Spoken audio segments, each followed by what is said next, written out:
त्यांना घरचं जेवण जेवून द्या, तुमच्याकडे बसतील ना येऊन. आज महिला त्यांच्या व्याकुळ झाल्यात. उद्या त्या महिलांना काय उद्या झालं तर जबाबदार कोण? त्या व्यक्तीचं झालं. त्यांच्या आम्ही जातो त्या स्त्रियांकडे बघून आम्हाला वाईट वाटतं. तर काही स्त्रिया जेवायला बघत नाही. त्यांना न्याय देण्याची त्यांच्यामध्ये समज आहे, म्हणून ग्राउंड लेवलच्या लोकांनी त्यांना CM बनवलेलं आहे. आमच्या अपेक्षा आहे की साहेबांना जर यांनी खरी हकीकत सांगितलं ना तर साहेबसुद्धा यांना सहकार्य करतील, एवढी आमची साहेबांकडनं अपेक्षा आहे. धारा 103 आपने किस आधार पर लगाया है, यही मुख्य सवाल है यहाँ पर. जो भी है अभी उसका इन्वेस्टिगेशन चालू है और कोर्ट में सब हम लोग ने दिया हुआ है. त्याप्रमाणे काही तासाच्या अंतर 103 वाढवलं आणि आत्ता ते सांगतात की आम्हाला CCTV फुटेज सगळे तपासायचे, त्याच्या इतर एव्हिडन्स तपासायचे. मग त्यांनी त्यावेळी त्या काही तासांमध्ये त्यांनी ॲडिशनल जेव्हा कलम वाढवलं त्यावेळी त्यांनी असं काय त्यांना पुरावा सापडला त्याचं ते उत्तर देत नाही. हे कोर्ट ठरवतं. नाही, पोलिसांवर कोणताही दबाव नाही. ते माननीय न्यायालय तर त्याच्याप्रमाणे माननीय न्यायालयाकडून कारवाई चालू आहे. तो हमारा यही डिमांड है कि आप दूसरा FIR भी लॉन्च करके लो ना. रोज हजेरी लावा. कोर्टाचे अधिकार आहेत, कोर्टाचे अधिकार आहेत. जे कोर्टाचे सिनियर विजय पाटील आहे, त्या कोर्टामध्ये न्यायमूर्तींनी सर्वांचं म्हणणं ऐकलेलं आहे. त्याच्याप्रमाणे सदर गुन्ह्याचा तपास चालू आहे. हा, जसं यांनी सांगितलं की जे अर्ज वगैरे केलेले आहेत ते माननीय न्यायालय तर त्याच्याप्रमाणे माननीय न्यायालयाकडून कारवाई चालू आहे. तो गुन्ह्याचा तपास चालू आहे सर. साहेब फुटेजमध्ये दिसतं ना, जो जे काही असेल ते सर्व कोर्टामध्ये केस चालू आहे आणि सर्व कोर्टाने आदेश मला दिले. एवढं MCR तुम्ही कॅन्सल करा, हजेरी लावा, रोज हजेरी लावा. कोर्टाचे अधिकार आहेत, कोर्टाचे अधिकार तुम्ही आहेत. प्रेझेंटेशन करा जे ना. कोर्टाचे अधिकार आहेत कोर्टाचे अधिकार आहे, पण तुमच्या सांगण्यावर नव्हते साहेब. त्यांचा आम्ही तुम्हाला विनंती करतो. आणि तुमचे आरोपींचे वकील पण होते, 2 वकील होते. त्यांनी सर्व सांगितलेली आहे त्यांची बाजू. न्यायमूर्तींनी तसं सर, ऐकलं. यहाँ पर आरोप ये लगाया जा रहा है कि आप लोगों ने जो गुनाह लगाया है, हत्या की जो धाराएं लगाई हैं वो बेकायदेशीर लगाई गई हैं. तो ये धाराएं आपने किस आधार पर लगाई हैं, सबसे पहली बात. और आप जिस तरीके से फाइट कर रहे हैं उसमें तथ्य नहीं, जबरदस्ती एक फाइट दिखाई दे रही है, ऐसा कहना है यहाँ पर. जो तो गुन्हा आहे त्या गुन्ह्यामध्ये जी कलम लागलेली आहे ती आम्ही माननीय न्यायालयाला दिलेली आहे. त्याच्यानुसार तपास चालू आहे गुन्ह्याचा. ये कलम ते किस आधार पर चुकीचे आहे किंवा बरोबर आहे हे कोर्ट ठरवतं. नाही, पोलिसांवर कोणताही दबाव नाही. नाही, पोलिसांवर कोणताही दबाव नाही. कोर्ट ने सब एविडेंस देखा. साहब ने क्या बोला, ये इनका फुटेज लाया है होटल का. हम लोग बाहर से भी फुटेज है, वो हमारे पास प्रूफ करने के लिए हमको PC दे तो किधर लाया. तर नंतर त्यांनी सांगितलं माननीय कोर्टाला की आम्हाला बाहेरचे फुटेज पण तपासायचे आहेत, बाहेरचा लोकांकडनं तपास करायचा आहे, याच्याकरता आम्हाला सवलत द्या. मग त्यांनी साहेबांनी 1 दिवसाची PC दिली.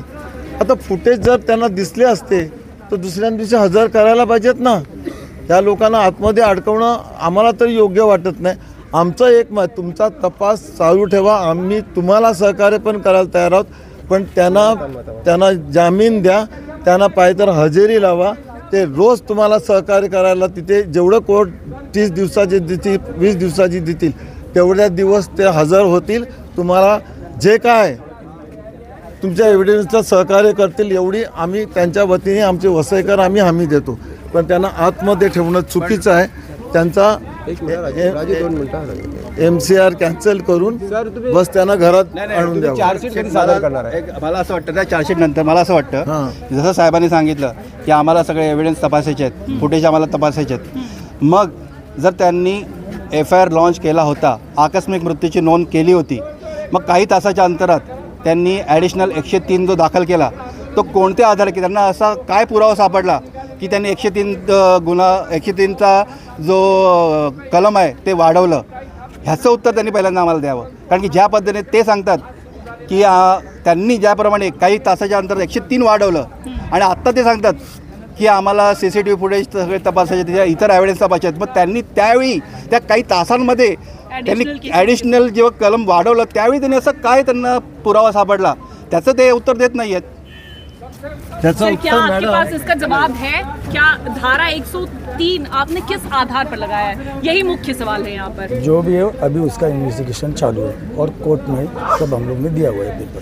मतलब आप ये मानते हैं कि मिलिंद मौर्य की मौत के जिम्मेदार ये 7C परिवार है जिन्हें इन्वेस्टिगेशन इतना अंदर मैं रखा बोलना चाहता हूँ, इन्वेस्टिगेशन चालू है.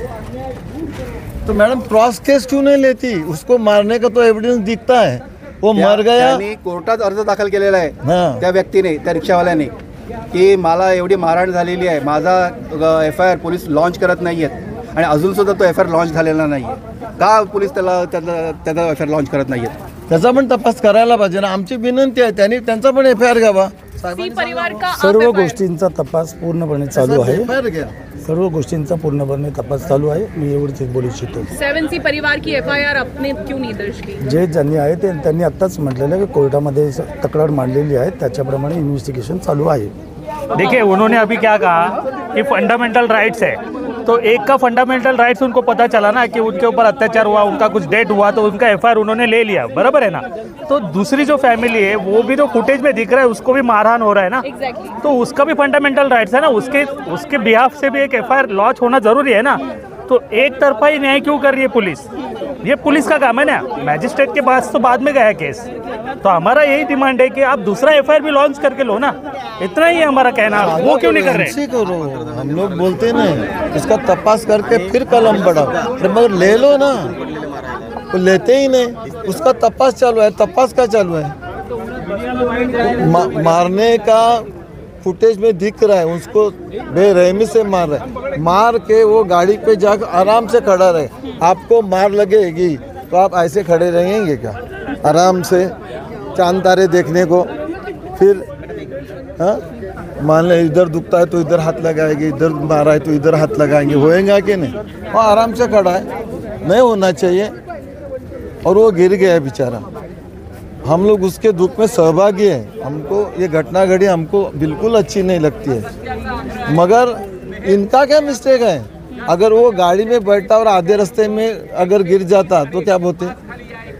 भाई इत्तेफाक से उधर गिर गया. और मेरे के ख्याल से जिसने भी CM को फ़ोन किया था वो गलतफहमी किया कि आपके कार्यकर्ते को इधर बेरहमी से मार के उसका मर्डर किया. इसलिए साहब ने गुस्से से गलती से विदाउट इंक्वायरी करके उन्होंने काम किया है. शिंदे साहब अच्छे हैं, मगर ये लोग अगर समझाते कि साहब ऐसे ऐसे हुए तो ज़रूर शिंदे साहब भी सहकार्य करते. वो ऐसे अन्याय वाले नहीं हैं. वो ग्राउंड लेवल से ऊपर आए आदमी है और ग्राउंड लेवल का न्याय देने के लिए वो CM बैठे हैं. कोई बड़े हस्ती नहीं थे, वो बड़े घराने के नहीं है, वो ग्राउंड लेवल से ऊपर आए हैं. हमको आशा है, मगर ये लोग अपना प्रेजेंटेशन हमारा करते ही नहीं है, पेश नहीं किया जा रहा है. पेश नहीं जा रहा है. कि उनको साहब ऐसे ऐसे बात है, हम लोग क्या करूं? आपका आदमी है, ठीक है, नहीं होना चाहिए वो भी ठीक है, मगर ये फुटेज देखो.